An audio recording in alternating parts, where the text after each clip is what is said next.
Hello guys, welcome back to Trading for Beginners, and in this video I'm going to talk about how can you get your Bitget API key. So without any further ado, let's dive right into this exciting video.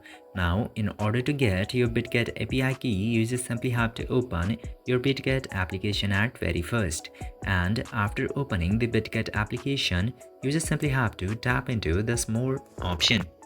After tapping into more, just simply go to tools section from here, and after going into tools, you will get this option of tax API.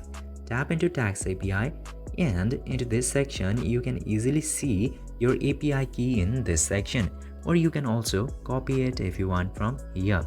This way you can easily get your API key into Bitget. I hope this video was informative for you.